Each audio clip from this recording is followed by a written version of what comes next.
Hello guys, good afternoon, જય માતાજી. Welcome back to my channel. કેમ છો બધા? આઈ હોપ કે તમે બધા મજામાં જ હશો અને હું પણ મજામાં જ છું. તો આજનો વિડીયો હું આફ્ટરનૂનથી સ્ટાર્ટ કરું છું, કેમ કે આજે મારે જવાનું હતું રાજપીપળા. એટલે પહેલાં તો મેં ઘરનું કામ બધું પતાવી દીધું. તો કંઈ જરૂરી કામથી જવાનું છે મારે, જે કરવું જ પડે એવું હતું એટલા માટે. તો ચાલો વિડીયોમાં બન્યા રહેજો, તમને પણ ખબર પડશે કે હું કયા કામથી જઉં છું રાજપીપળાથી. તો ચાલો બન્યા રહો વિડીયોમાં.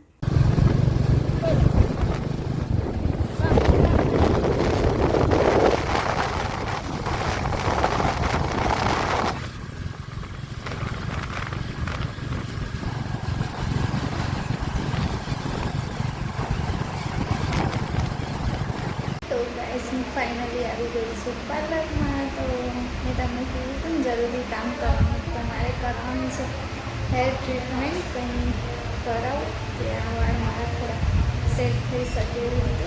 તો ચાલો વિડીયોમાં બન્યા રહેજો. હે આજે તો પાછું વરસાદની આગાહી હતી.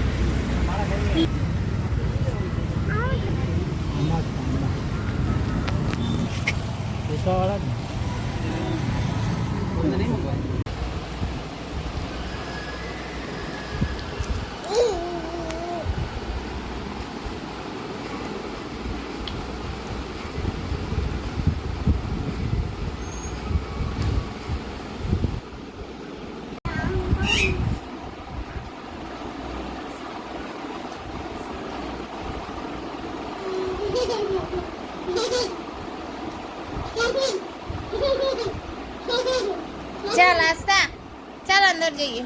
ચાલ ચાલ મમ્મા ખાવા જઈએ.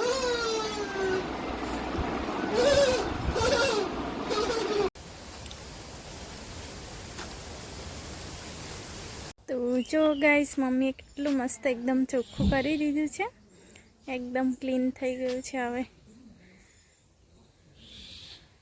વરસાદ પડે એટલે પછી અહીંયા રોપીશું રીંગણીના રોપ અને મરચીઓ રોપવાની છે. તો જો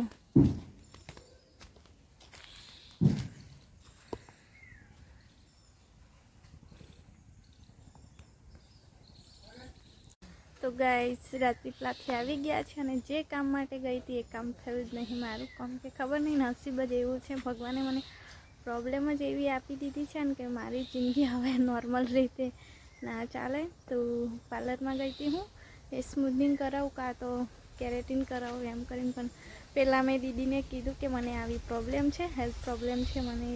તો દીદીએ ના પાડી દીધી કે ના, પહેલાં ડૉક્ટરને પહેલાં વાત કરો તમે ને પછી ટ્રીટમેન્ટ કરીશ એવું. તો હવે દેખું, નહીં ગઈ આજે તો પૂછવા માટે, પણ હવે મારી થોડી ગોળીઓ છે એટલે પતશે એટલે હું જઈશ ને ડૉક્ટરને પૂછી આવીશ.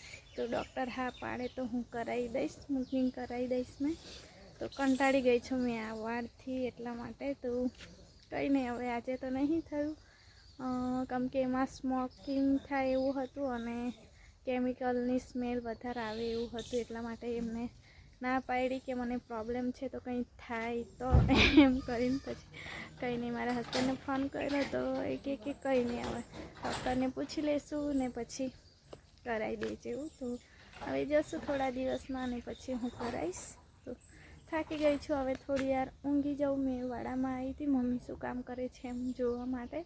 તો મમ્મી તો અહીંયા નથી, લગભગ ખેતર ગયા છે એવું લાગે છે. તો હવે પહેલાં તો સૂઈ જાઉં ને પછી ઉઠીને ચા બનાવીશ. હમણાં તો દાબેલી લાવ્યા હતા તે ખાઈ લીધું અને મમ્મી પણ નહીં એટલે મમ્મીની દાબેલી તો મેં મૂકી દીધી છે. અને હવે આસ્તાને પણ થોડી વાર સુવડાવી દઉં ને હું પણ ઊંઘી જાઉં. તો ચાલો આજનો વિડીયો તો અહીંયા જ એન્ડ કરું છું, કારણ કે આજે હું થાકી ગઈ છું ને જે કામ માટે ગઈ હતી એ કામ પણ મારું નહીં થયું. તો કંઈ નહીં, ચાલો ફરી મળીશું આવતા નવા વિડીયોમાં. ત્યાં સુધી જય માતાજી, બાય.